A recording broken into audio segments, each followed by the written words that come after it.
नमस्कार, मैं दीपक कुमार आप सभी का स्वागत करता हूं द आदर्श डायलॉग में। दोस्तों, 23 जून 2023 को बिहार की राजधानी पटना में मोदी विरोधी दलों का बैठक होने वाला है। जी हां, जिसके लिए माना जा रहा है कि ये विपक्ष के लिए बहुत ही महत्वपूर्ण बैठक है। इस बैठक में इस बात पे चर्चा की जाएगी कि किस तरह से 2024 के चुनाव में नरेंद्र मोदी के सामने एक संयुक्त मोर्चा बनाकर तमाम मोदी विरोधी दल एक चेहरा खड़ा करे जो नरेंद्र मोदी से सामना कर सके, उनको हरा सके, उनको 2024 के चुनाव में रोक सके। लेकिन इस विपक्षी एकता के बैठक में, इस विपक्षी एकता में हर एक दिन नए नए बाधा सामने आ रही है। और इस बाधा को देखते हुए ऐसा लग रहा है कि इस विपक्षी एकता से पहले ही, इन विपक्षी दलों के बैठक से पहले ही इनके बीच जूतों में दाल बंटने वाली स्थिति पैदा हो जाएगी, या कहिए तो हो चुकी है। जी हाँ, पहले से ही इस विपक्षी एकता, इस विपक्षी बैठक का डेट पर डेट बढ़ते आई है। लेकिन अब जो एक आखिरी डेट है 23 जून, क्या इस डेट पे भी बैठक होगी या फिर आगे तारीख ही बढ़ेगी? जी हाँ, ऐसा क्यों कह रहा हूं? इस विपक्षी एकता में जिस तरह के क्षेत्रीय दल शर्तें थोप रहे हैं, जिस तरह की वो बयानबाजी कर रहे हैं, उनको बयानों को देखकर ऐसा लग रहा है कि ये विपक्षी एकता सिर्फ एक तमाशा है, इससे ज्यादा कुछ नहीं। जी हाँ, दरअसल पहले ही इस विपक्षी एकता पर महाराष्ट्र के जो राजनीतिक चाणक्य है शरद पवार, उन्होंने शर्त लगा दिया है। उन्होंने शर्त रखा है कि इस बैठक से पहले एक संयुक्त सभी दलों के सहमति पे एक कॉमन मिनिमम प्रोग्राम तैयार किया जाएगा। जी हाँ, और सब यह तो स्पष्ट है कि अभी सरकार के कामकाज के लिए तो कोई प्रोग्राम नहीं बनेगा। अगर प्रोग्राम भी बनेगा तो सिर्फ वोटों में सीट शेयरिंग के लिए बनेगा, और जैसे ही सीट शेयरिंग का बात आएगा तो विवाद होना एकदम निश्चित है। लेकिन सीट शेयरिंग पे या कोई कॉमन मिनिमम प्रोग्राम जब बनेगा, जब ये कोई बैठक होगी। लेकिन उससे पहले अब एक नया बाधा सामने आ गई है, और यह बाधा उत्पन्न किया है दो प्रदेशों की दो नेताओं ने। पहला है दिल्ली के मुख्यमंत्री अरविंद केजरीवाल, और दूसरा नेत्री है पश्चिम बंगाल की मुख्यमंत्री ममता बनर्जी। जी हाँ, तो पहले बात करते हैं ममता बनर्जी पे। पश्चिम बंगाल में अभी पंचायत चुनाव होने वाली है, जिसका नॉमिनेशन का कार्यक्रम कल समाप्त हुआ है। लेकिन इस नॉमिनेशन के कार्यक्रम से पहले ही जिस तरह से हिंसा हुई है पूरे पश्चिम बंगाल में, जिस तरह का स्थिति बना हुआ है पूरे पश्चिम बंगाल में, उससे चिंतित होकर कलकत्ता हाई कोर्ट ने भी सख्त टिप्पणी करते हुए राज्य सरकार को निर्देश दिया है कि पूरे पश्चिम बंगाल में केंद्रीय बलों की तैनाती की जाए, क्योंकि कलकत्ता हाई कोर्ट को ऐसा लग रहा है कि ये जो हिंसा हो रहा है यह पूरी तरह से राज्य सरकार के संरक्षण में हो रहा है। इसके लिए राज्य सरकार जिम्मेवार है, क्योंकि पश्चिम बंगाल का जो राजनीतिक चरित्र रहा है वो हमेशा से ही हिंसात्मक रहा है। चाहे आजादी से पहले की स्थिति हो या आजादी के बाद से, शायद ही पश्चिम बंगाल में कोई ऐसा चुनाव हुआ होगा जो निष्पक्ष और शांतिपूर्ण तरीके से हुआ होगा। नहीं तो प्रत्येक चुनाव में हिंसा होना पश्चिम बंगाल का राजनीतिक पहचान बन चुका है। बिना हिंसा का पश्चिम बंगाल में चुनाव संपन्न नहीं होता है। यह वहां की राजनीतिक परंपरा हो चुकी है। और यह इस बार का जो हिंसा है वो कितना गंभीर है कि इस बार कलकत्ता हाई कोर्ट भी सख्त है पश्चिम बंगाल सरकार पे। इस हिंसा में जिस तरह से तमाम विपक्षी दलों के कार्यकर्ता मारे जा रहे हैं, उनके नेता मारे जा रहे हैं, इससे चिंतित होके पश्चिम बंगाल में चाहे कांग्रेस पार्टी का नेता हो या सीपीआईएम का नेता हो या भारतीय जनता पार्टी का नेता हो, सभी नेताओं ने पश्चिम बंगाल सरकार के खिलाफ मोर्चा खोल रखा है। उनके खिलाफ बयानबाजी शुरू हो चुकी है, शुरू कर दिया है। हर जगह चाहे वो किसी भी दल का विपक्ष का नेता हो, वो पश्चिम बंगाल सरकार की आलोचना कर रहा है।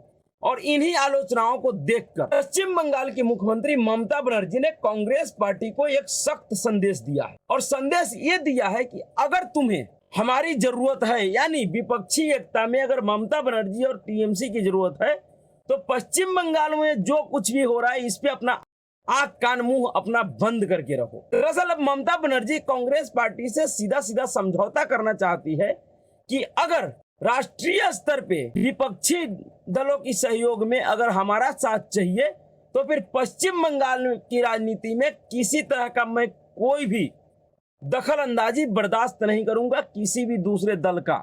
दरअसल ममता बनर्जी ने इस पूरे हिंसा के लिए कांग्रेस, भाजपा और सीपीआईएम को दोषी ठहराया है। उनका मानना है कि यह पूरा हिंसा कांग्रेस, सीपीएम से मिलकर और भारतीय जनता पार्टी से मिलकर कर रही है, सिर्फ राज्य सरकार को बदनाम करने के लिए। लेकिन पश्चिम बंगाल में राजनीतिक हिंसा को यह पहली बार नहीं है। सभी को पता है कि पश्चिम बंगाल में राजनीतिक हिंसा एक परंपरा बन चुकी है, चाहे सरकार सीपीआईएम का हो या तृणमूल कांग्रेस का। लेकिन अब कांग्रेस पार्टी को दरअसल ममता बनर्जी ने कहा क्या है? ममता बनर्जी का जो बयान है वो यह है कि कांग्रेस पार्टी राष्ट्रीय स्तर पे तो हमसे सहयोग मांग रही है, लेकिन पश्चिम बंगाल में वो सीपीआईएम के साथ मिलकर हमारे सरकार और हमारे खिलाफ साजिश कर रही है, जो कि बर्दाश्त नहीं है, यह मान्य नहीं है। अगर ममता बनर्जी ने कहा है कांग्रेस से कि अगर आप सीपीआईएम के साथ लेते हैं तो फिर पश्चिम बंगाल में सहयोग के लिए कोई समर्थन मांगने नहीं आना, आपको नहीं मिलने वाला है। तो क्या बिना सीपीआईएम का, बिना सीपीआई या सीपीआईएम के सहयोग का क्या कोई विपक्षी एकता होगा? क्या कांग्रेस पार्टी विपक्षी एकता से सीपीआईएम और सीपीआई को दूर रख पाएगी? जिस सीपीआईएम और सीपीआई त्रिपुरा चुनाव में उनके साथ गठबंधन में चुनाव लड़ा है, उसको क्या केंद्र में अगर कोई गठबंधन बनती है तो क्या उससे दूर रख पाएगी? और क्या अगर सीपीआईएम या सीपीआई को दूर नहीं रखती है तो क्या ममता बनर्जी कांग्रेस के साथ आएगी?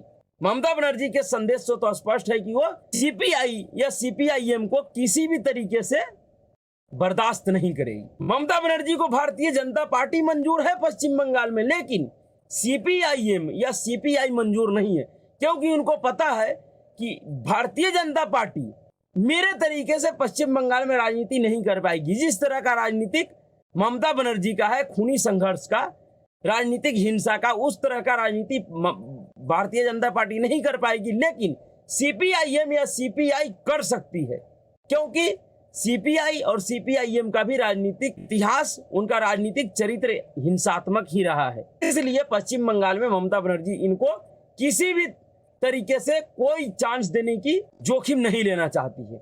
और यही कारण है कि उन्होंने राष्ट्रीय स्तर पे जो विपक्षी एकता हो रहा है उसके लिए कांग्रेस के सामने यह शर्त रखी है कि हम सीपीआईएम या अगर कांग्रेस पार्टी सीपीआई या सीपीआईएम के साथ गठबंधन करके तृणमूल कांग्रेस से अगर कोई सहायता मांगती है तो संभव नहीं है। दूसरी तरफ दिल्ली के मुख्यमंत्री अरविंद केजरीवाल, जो कि दिल्ली सरकार, केंद्र सरकार के ऑर्डिनेंस जो कि दिल्ली सरकार के खिलाफ है, दिल्ली सरकार के मामले में जो ऑर्डिनेंस आया है उसके लिए पूरे देश में राज्यसभा में समर्थन जुटाने के लिए दर दर भटक रहा है, तमाम दलों से सहयोग मांग रहा है, कांग्रेस पार्टी से भी सहयोग मांगा और उनके वरिष्ठ नेताओं से मिलने का समय मांगा। और जिस तरह से उनको समय नहीं दिया गया, उनको इस बात का भरोसा नहीं है कि कांग्रेस पार्टी राज्यसभा में उसका सहयोग करेगा इस बिल पे। तो अब आम आदमी पार्टी कांग्रेस पार्टी के ऊपर दूसरे तरीके से दबाव बनाने का राजनीति शुरू किया है। और जिस तरह से आम आदमी पार्टी और उनके नेता और दिल्ली सरकार के स्वास्थ्य मंत्री सौरभ भारद्वाज ने आज कांग्रेस पार्टी के सामने एक शर्त रखी है, उनकी शर्तों ने पूरे कांग्रेस पार्टी को हिला दिया है। दरअसल सौरभ भारद्वाज का शर्त क्या है, केजरीवाल का शर्त क्या है कांग्रेस पार्टी के सामने? दरअसल सौरभ भारद्वाज ने कहा कि हम विपक्षी एकता के लिए कुर्बानी देने को तैयार हैं। दरअसल उनकी कुर्बानी क्या है? उन्होंने कहा कि हम विपक्षी एकता के नाम पे कांग्रेस के खिलाफ राजस्थान और मध्य प्रदेश में चुनाव नहीं लड़ेंगे, लेकिन इसके लिए कांग्रेस को भी कुर्बानी देना होगा। और उन्होंने कांग्रेस से कुर्बानी मांगा क्या है? दरअसल उन्होंने कांग्रेस से कुर्बानी यह मांगा है कि कांग्रेस को दिल्ली और पंजाब में चुनाव नहीं लड़ना होगा। जी हाँ, क्या कांग्रेस ऐसा कभी कर पाएगी? सिर्फ इतना ही नहीं कहा, उन्होंने कहा कि कांग्रेस के अंदर नेतृत्व की कमी है। सौरभ भारद्वाज ने कांग्रेस पार्टी पे गंभीर आरोप भी लगाया है, जो कि कहीं ना कहीं सच है, जिसको कांग्रेस पार्टी और उनके चमचे चाटुकार नहीं मानते हैं, लेकिन बाकी सभी लोग मानते हैं कि कांग्रेस के अंदर वाकई कोई नेतृत्व नहीं है। कांग्रेस पार्टी के अंदर ऐसा कोई नेता नहीं है जो नेतृत्व कर सकता है देश का। लेकिन जब कांग्रेस के पूरे नेता, कांग्रेस का पूरा कार्यकर्ता, उनके पूरे चमचे चाटुकार दलाल, खैलियर खैराती वर्ग के बुद्धिजीवी जिस समय यह मानता है कि अगर देश में नरेंद्र मोदी के खिलाफ कोई विपक्ष का चेहरा हो सकता है तो वह सिर्फ और सिर्फ राहुल गांधी है, देश का नेतृत्व कोई कर सकता है तो वह सिर्फ और सिर्फ राहुल गांधी है, उस नेता के लिए, उस पार्टी के लिए अगर आम आदमी पार्टी का नेता ये कहे कि कांग्रेस पार्टी के अंदर कोई नेतृत्व की कमी है, कांग्रेस पार्टी में कोई नेतृत्व करने लायक नेता नहीं है, इससे बड़ा गंभीर आरोप कांग्रेस पार्टी के ऊपर क्या होगा और कांग्रेस पार्टी इन आरोपों को कैसे बर्दाश्त करेगी? कांग्रेस पार्टी कुछ भी बर्दाश्त कर सकता है, लेकिन गांधी नेहरू परिवार के ऊपर किसी तरह का कोई हमला कोई करे, यह बर्दाश्त कतई कांग्रेसी नेता या उनके कार्यकर्ता या उनके चमचे चाटुकार खैराती, खैलियर खैराती गैंग के लोग नहीं करेंगे। और अरविंद केजरीवाल और उनके स्वास्थ्य मंत्री का यह आरोप बहुत ही गंभीर है कि कांग्रेस पार्टी के अंदर कोई नेतृत्व नहीं है, जबकि कांग्रेस पार्टी पूरे दुनिया को सिर्फ यही दिखा रही है कि कांग्रेस पार्टी और देश का नेतृत्व करने में कोई अगर सक्षम है तो वो है सिर्फ राहुल गांधी। और ऐसे समय में आम आदमी पार्टी उसके नेता के लिए कहे कि उनके अंदर कोई नेतृत्व क्षमता नहीं है, वो नेतृत्व नहीं कर सकते, तो इससे बड़ा गंभीर आरोप कुछ नहीं हो सकता। और ऐसे आरोपों के बीच में फिर ये गठबंधन कैसे बनेगी, ये विपक्षी एकता कैसे बनेगा? दरअसल पूरा विपक्षी एकता सिर्फ और सिर्फ एक नाटक बन के रह गया। उन्होंने इतना ही नहीं कहा, उन्होंने ये भी कहा कि कांग्रेस पार्टी के पास कोई आइडिया नहीं है। देखिए, देश के इतने बड़े, इतने पुराने पार्टी जिन्होंने इस देश पे 55 सालों तक कंटिन्यू राज्य किया है, उस पार्टी के लिए ये अदना सा नेता और अदना सा पार्टी का ये मंत्री कह रहा है कि उसके पास कोई आइडिया नहीं है। दरअसल इतना गंभीर तरीके से बेइज्जती तो आज तक किसी भी क्षेत्रीय छत्रप ने कांग्रेस का नहीं किया, जितनी गंभीरता के साथ बेइज्जती आम आदमी पार्टी और उनके नेता कर रहे हैं कांग्रेसियों का। अब देखना यह है कि क्या इस विपक्षी एकता के नाम पे कांग्रेस पार्टी केजरीवाल और ममता बनर्जी के शर्तों को मानती है या नहीं? क्या सोनिया कांग्रेस इनके शर्तों को मानेंगी? क्या कांग्रेस पार्टी विपक्षी एकता के लिए पंजाब और दिल्ली और पश्चिम बंगाल में कुर्बानी देने को तैयार है, और है तो कितना है? दरअसल अब ये विपक्षी एकता इन्हीं मुद्दों पे निर्भर करेगी कि कांग्रेस पार्टी क्षेत्रीय छत्रपों के लिए कितनी कुर्बानी दे सकती है। अगर 23 जून को ये बैठक हो भी जाती है, फिर भी इससे कोई फर्क नहीं पड़ने वाला है जब तक यह स्पष्ट नहीं हो जाए कि कांग्रेस पार्टी पूरे देश में जितने भी क्षेत्रीय छत्रप है उनके लिए कितनी बड़ी कुर्बानी देगी। अगर क्षेत्रीय छत्रपों के हिसाब से जिस तरीके का मांग ममता बनर्जी, अखिलेश यादव, अरविंद केजरीवाल, उसके बाद एनसीपी कर रही हैं, अगर उनको मांगों को पूरा नहीं किया गया, उनको मांगों पर कांग्रेस पार्टी ने ध्यान नहीं दिया, तो यह इसकी संभावना पूरी तरह से है कि 23 जून के बैठक के बाद भी यह विपक्षी एकता पूरी तरह से बिखर जाएगी, पूरी तरह से खत्म हो जाएगी। लेकिन इस पूरे विपक्षी एकता में कांग्रेस पार्टी को क्या फायदा होगा, क्या नुकसान होगा, क्षेत्रीय छत्रपों को क्या फायदा होगा, क्या नुकसान होगा, इससे बड़ी बात यह है कि अगर ये विपक्षी एकता नहीं होता है, अगर ये विपक्षी एकता टूट जाता है, तो सबसे बड़ा राजनीतिक संकट नीतीश कुमार के लिए खड़े हो जाएगा। क्योंकि जो पूरा विपक्षी एकता का जो ये सूत्रधार बनाने का और दिखाने का कोशिश नीतीश कुमार को किया जा रहा है, इस नीतीश कुमार का पूरी राजनीतिक साख इस विपक्षी एकता के ऊपर ही टिकी हुई है। अगर ये विपक्षी एकता टूटती है तो नीतीश कुमार का जो बचा खुचा राजनीतिक जनाधार है, जो बचा खुचा राजनीतिक साख है बिहार की राजनीति में, वो भी पूरी तरह से खत्म हो जाएगी। और राजनीतिक जनाधार, राजनीतिक साख खत्म होने का मतलब है कि उस व्यक्ति का राजनीतिक हत्या हो जाना।